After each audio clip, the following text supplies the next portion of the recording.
पुढची एक breaking news आता आपण बघणार आहोत। बातमी मुंबईतली आहे। 15 दिवसांच्या चिमुकल्याला फुटपाथवर सोडलं गेल्याचा प्रकार घडलेला होता। मरीन ड्राईव्ह पोलीस ठाण्यातल्या हद्दीतली ही घटना आहे। यानंतर आता पोलिसांनी सीसीटीव्हीच्या मदतीने या चिमुकल्याच्या आईचा शोध लावलेला आहे। या नवजात मुलाला फुटपाथवर सोडलं गेलेलं होतं। मरीन ड्राईव्ह पोलीस ठाण्याच्या हद्दीतली ही घटना घडलेली होती। या संदर्भातली अधिक माहिती आपण जाणून घेणार आहोत। अजित मांढरे आपले प्रतिनिधी आपल्या सोबत आहेत सध्या। अजित, काय नेमका हा सगळा प्रकार आहे, सविस्तर याबद्दल काय सांगताय? अजिंक्य, अतिशय धक्कादायक प्रकार आहे।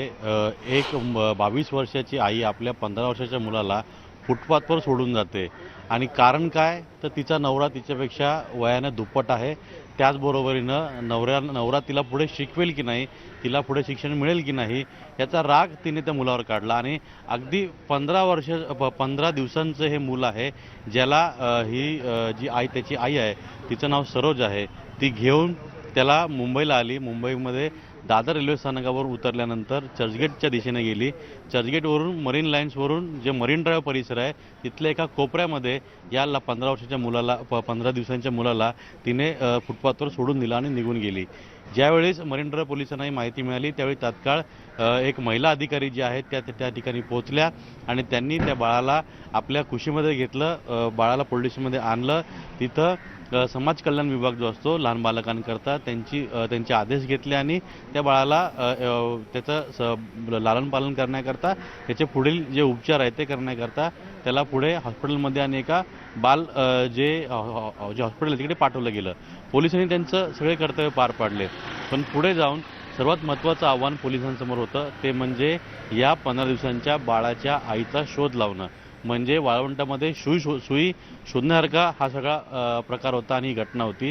हे सगळं लक्षात घेता पोलिसांनी विशेष करून मरीन ड्राईव्ह पोलीस स्टेशनचे जे आवाड आहेत, कदम आहेत, यांनी चर्चगेटपासून ते पुढे दादर आणि दादरच्याही पुढे म्हणजे वेस्टर्न लाईनचे जे जवळपास 200पेक्षा जास्त सीसीटीव्ही फुटेज तपासले।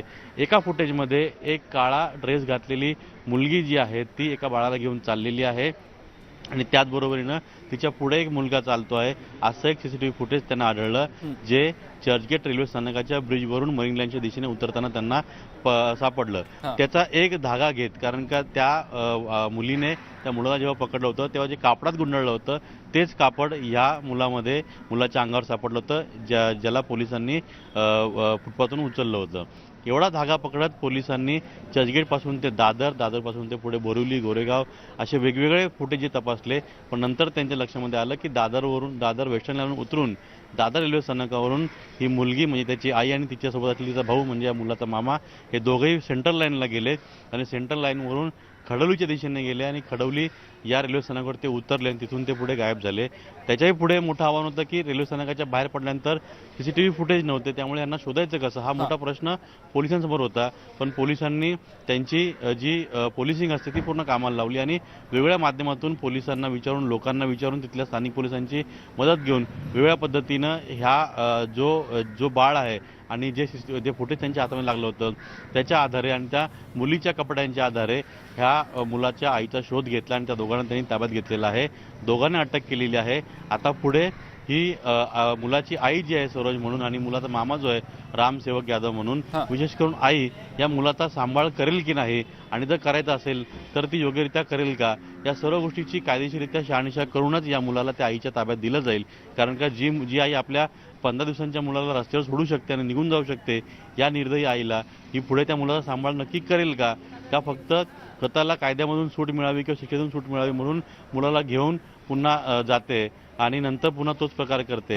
ह्या सगळ्या गोष्टी ज्या आहेत या कायदेशीर बाबी तपासूनच पोलीस जे आहेत या 15 दिवसांच्या बाळाचं हँडओव्हर जे आहे ते तिच्या आईला करेल। अथवा बरेच अशी लोक, आपल्याला माहिती आहे की नुकतंच आज एक माहिती समोर आली होती की ज्या नवरा बायकोंना किंवा ज्या लोकांना मूल नाहीये हे जे लोक आहेत त्यांना मूल अडॉप्ट करण्याकरता किंवा दत्तक घेण्याकरता 4-4, 5-5 वर्ष वाट पाहावी लागते। तर अशा लोकांनी पुढे येऊन किंवा अशा लोकांना या मुलाबाबतीत जर कल्पना दिली नक्कीच त्याला कोणतरी अडॉप्ट करू शकेल, दत्तक घेऊ शकेल। बिलकुल अजित, पण या सगळ्या प्रकरणामध्ये पोलिसांनी अतिशय जबरदस्त असा तपास केला आणि या दोघांना शोधून काढलं आता त्यांना ताब्यात तर घेतलं गेलेलं आहे. पुढची कारवाई नेमकी काय होते हे देखील आपण बघणार आहोत. अजित, धन्यवाद आपण ही जी माहिती दिली त्याबद्दल. पुढची बातमी बघूया. पुढची बातमी धुळ्यातली आहे. बनावट कागदपत्रांद्वारे ट्रकची विक्री केल्याचा प्रकार आता उघडकीला आलेला आहे. ट्रकची विक्री करणारं हे एक मोठं रॅकेट आता उघडकीला आलंय. 12 ट्रकसह 1,44,00,000 रुपयांचा मुद्देमाल जप्त करण्यात आलेला आहे. धुळे स्थानिक गुन्हे अन्वेषण विभागानं या संदर्भातली कारवाई केल्याचं समोर येत आहे. अधिक माहिती या संदर्भातली आपण जाणून घेणार आहोत. दीपक बोरसे आपले प्रतिनिधी आपल्या सोबत आहेत सध्या. दीपक, बनावट कागदपत्रांद्वारे ट्रकची विक्री केल्याचं हे रॅकेट आता उघडकीला आलेलं आहे. काय सांगता येईल त्याबद्दल? निश्चितच महाराष्ट्राला हादरवून सोडणारं हे रॅकेट असं म्हणावं लागेल, कारण की मोठ्या प्रमाणामध्ये ज्या ट्रक आहेत त्या ट्रकांची चोरी करून आणि त्याचबरोबर चोरीनं आणलेल्या ट्रका आणि त्यांच्या चेकीस आणि त्यांच्या नंबरमध्ये फेरफार करत बनावट कागदपत्रांच्या माध्यमातून या ट्रकांची विक्री होत होती. आणि ही संपूर्ण रॅकेट जी आहे, धुळे स्थानिक गुन्हे अन्वेषण विभागाचे जे पोलीस निरीक्षक आहेत हेमंत पाटील यांच्या पथकाने हा सगळा धक्कादायक प्रकार हे सगळं रॅकेट उघडकीस आणलेलं आहे. मोठ्या प्रमाणात हे रॅकेट जे फोफावलेलं आहे, कारण की या ज्या काही 12 ट्रका आता जप्त करण्यात आल्या या विविध राज्यात यांची पासिंग झालेली आहे. त्यामुळे विविध राज्यातून या सगळ्या ट्रकांचं सिंडिकेट चालतं की का, असा एक प्रश्न आता समोर आला आणि त्या अनुषंगानं धुळे पोलिसाला तपास करते. प्रथमदर्शनी धुळे पोलिसांनी या संपूर्ण प्रकरणामध्ये 12 ट्रक, महागड्या अशा 12 ट्रक जप्त केल्यात. या ट्रकांच्या माध्यमातून तब्बल 1,44,00,000 मुद्देमाल जप्त केलाय. त्याचबरोबर इतर 27 ट्रका ज्यांची कागदपत्र आणि पुरावे आता धुळे पोलिसांकडे आहेत आणि त्यांचा शोध धुळे पोलीस घेत आहेत. अजून 27 ट्रकांच्या ते मागावर आहेत. त्यामुळे 12 ट्रकांनंतर अजून 27 ट्रका ज्या आहेत पोलिसांना जप्त करायचे आहेत. त्या अनुषंगानं आता पोलीस त्याच्यावर काम करत आहे. मात्र महत्वाचं की विविध मोठमोठ्या ट्रकाच्या राष्ट्रीय महामार्गावर चालत्या ट्रकांच्या चोऱ्या करून किंवा विविध माध्यमातून या ज्या ट्रका आता स्क्रॅप झालेल्या आहेत अशा ट्रकांच्या म्हणजे पोलिसांसमोर एक खूप मोठं आव्हान असणार आहे. हे रॅकेट नेमकं कोणकोणत्या राज्यांमध्ये विस्तारलेलं आहे, व्याप्ती नेमकी याची केवढी आहे हे तपासणं आता पोलिसांसमोरचं एक खूप मोठं आव्हान असणार आहे. दीपक, धन्यवाद आपण ही जी माहिती दिली त्याबद्दल. एका ब्रेकची वेळ झाली आहे. बघत रहा न्यूज 18 लोकमत.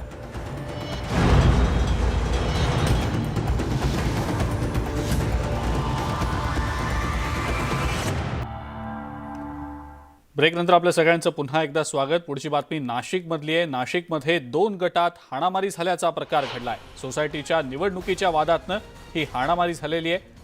काँग्रेस आमदार हिरामण खोसकर यांच्या समर्थकांनी राडा केल्याचं पाहायला मिळत आहे. आमदार महोदयांसमोरच ही हाणामारी झालेली आहे. नाशिकच्या त्र्यंबकेश्वर तळवाडे फाट्यावरची ही घटना आहे. 2 गटातल्या हाणामारीचा हा व्हिडिओ सुद्धा समोर आलेला आहे. या सगळ्या हाणामारीच्या प्रकारानंतर त्र्यंबकेश्वर पोलीस ठाण्यात परस्पर विरोधी गुन्हे सुद्धा दाखल केले गेलेत. हाणामारीमध्ये जखमी झालेल्यांवर सध्या ग्रामीण रुग्णालयात उपचार सुरू आहेत. स्थानिक सोसायटी निवडणूक वादातनं 2 गटात तुफान हाणामारी झाल्याचा हा प्रकार घडलाय. अधिक माहिती या संदर्भातली आपण जाणून घेणार आहोत. लक्ष्मण घाटोळ आपले प्रतिनिधी आपल्या सोबत आहेत सध्या. लक्ष्मण, काय नेमका प्रकार, कोणत्या कारणामुळे ही हाणामारी झाली आहे? नाशिकच्या त्र्यंबकेश्वर रोडवरील तळवाडे या गावामधील हा सर्व प्रकार आहे. खरं तर या गावामध्ये गेल्या काही दिवसांपूर्वी सोसायटीची निवडणूक प्रक्रिया पार पडली होती आणि या निवडणुकीमध्ये चेअरमन पदावरून काँग्रेसचे समर्थक जे आहे, काँग्रेस आमदार हिरामण खोसकर यांचे समर्थक आणि जिल्हा परिषदेचे उपाध्यक्ष संपतराव सकाळे यांचे समर्थकांमध्ये गेल्या काही दिवसांपासून या सगळ्या विषयावरून वाद सुरू होते. मात्र हे वाद मिटवण्यासाठी आमदार हिरामण खोसकर आणि संपत सकाळे यांनी दोन्ही गटातील पदाधिकाऱ्यांना आणि कार्यकर्त्यांना तळवाडे फाटा या ठिकाणी बोलवले आणि त्या ठिकाणी आल्यानंतर संपत सकाळे यांच्या कुटुंबियांकडून समोर असलेल्या बोडके नावक फॅमिली आहे त्यांच्यावरती हल्ला चढवण्यात आला आणि या हल्ल्याच्या दरम्यान हे 2 गट जे आहेत ते समोरासमोर आले आणि यांच्यामध्ये तुफान हाणामारी जी आहे ती या परिसरामध्ये घडली. त्र्यंबकेश्वर रोडवरील तळवाडे फाटा परिसरातली ही दृश्य आहे, ज्या ठिकाणी आपल्याला या दृश्यांमध्ये स्पष्ट दिसतंय 2 गटामध्ये लाकडी दांडके असतील, त्याबरोबर चाकू असेल, दगड, विटा अशा सर्व हत्यारांचा वापर करून या ठिकाणी तुफान हाणामारी झाली आणि ही हाणामारी सुरू असताना काँग्रेसचे आमदार हिरामण खोसकर हे देखील त्या ठिकाणी उपस्थित आहे. त्यांची गाडी त्या ठिकाणी आहे. ते देखील ही हाणामारी सोडवतानाचं चित्र आपल्याला पाहायला मिळतंय. मात्र ही हाणामारी झाल्याचं कारण जे आहे ते सोसायटीची निवडणूक आहे आणि चेअरमन पदाचा वर्चस्ववादाचा हा सगळा प्रकार आहे आणि या वादातून ही हाणामारी झालेली आहे आणि या प्रकरणी त्र्यंबकेश्वर पोलीस ठाण्यामध्ये परस्पर विरोधी गुन्हा देखील दाखल करण्यात आलेला आहे. या प्रकरणामध्ये 5 ते 6 जण जे आहेत ते गंभीररित्या जखमी झालेले आहे. या सर्व गंभीर जखमींवरती नाशिकच्या त्र्यंबकेश्वर मधील ग्रामीण रुग्णालयामध्ये उपचार केले जात आहे. मात्र हिरामन खोसकर आणि संपत सकाळे यांच्या कुटुंबियांकडून, यांच्या समर्थकांकडून आपल्याला मारहाण झाल्याची तक्रार या सोसायटीवरती निवडून आलेल्या चेअरमन आणि इतर पदाधिकाऱ्यांनी केलेली आहे. त्यामुळे आता पोलीस या प्रकरणामध्ये काय कारवाई करता हे बघणं महत्त्वाचं ठरणार आहे. बिलकुल लक्ष्मण, धन्यवाद. सविस्तर माहिती आपण दिली त्याबद्दल. मराठी वाहिन्यांच्या विश्वात आता एक नवी वाहिनी प्रेक्षकांच्या भेटीला येते आणि या वाहिनीचं नाव आहे प्रवाह पिक्चर्स. प्रवाह पिक्चर्स या नव्या वाहिनीचं जोरदार लॉन्चिंग झालं. या वाहिनीच्या माध्यमातून दर रविवारी एक मराठी ब्लॉकबस्टर सिनेमा आणि वर्ल्ड प्रीमियर होणार असल्याची घोषणा सुद्धा करण्यात आलेली आहे.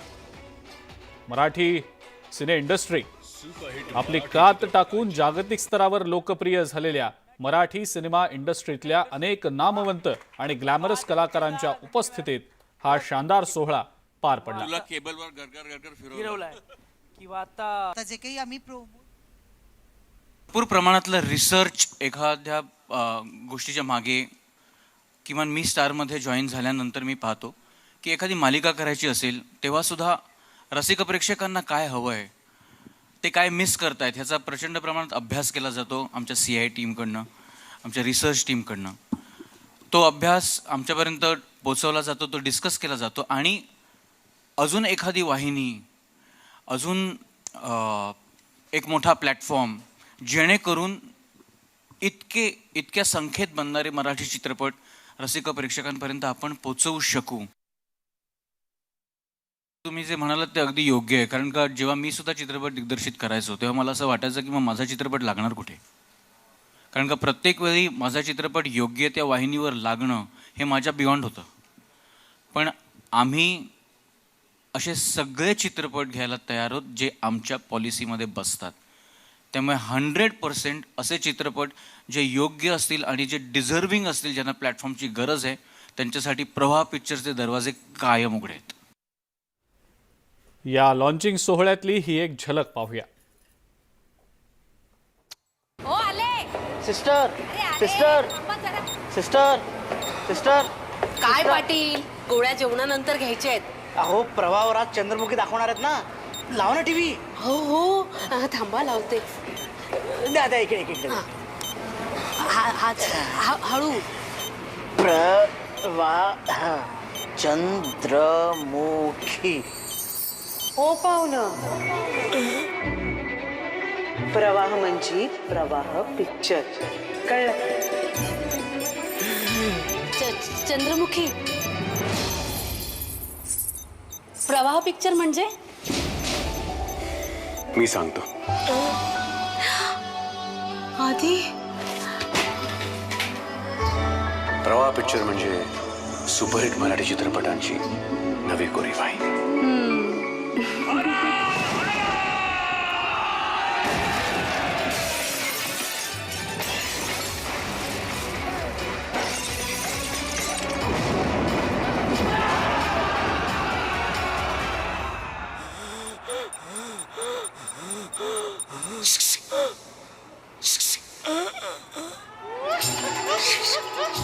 पावनखिंड आणि चंद्रमुखी सारखे सुपरहिट चित्रपट बघायचे ना पाटील. चॅनल बदला, पिक्चर लावा.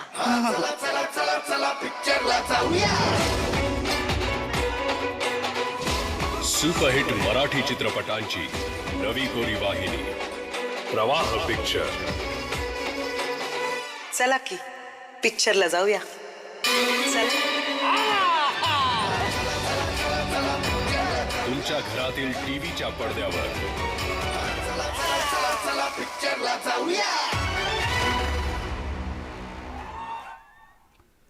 आणि या सगळ्या महत्त्वाच्या बातम्यांसोबतच बुलेटिनमध्ये वेळ झाली इथंच थांबण्याची. यानंतर महत्त्वाच्या बातम्या वेगवान स्वरूपात आपण पाहणार आहोत स्पीड न्यूजमध्ये. कुठे जाऊ नका, बघत राहा फक्त न्यूज 18 लोकमत.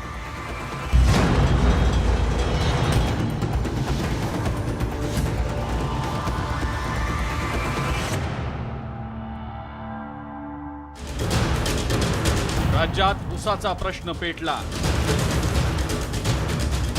न्यूज 18 लोकमतनं फोडली प्रश्नाला वाचा. ऊस जर शिल्लक राहिला तर शेतकऱ्याला आत्महत्या केल्याशिवाय दुसरा काही पर्याय नाही. कारखाने तर कायमचेच बंद आहेत. कारखाने सुरूच ठेवण्याचे मुख्यमंत्र्यांचे आदेश. शेतकऱ्यांचा बुलंद आवाज. न्यूज 18 लोकमत.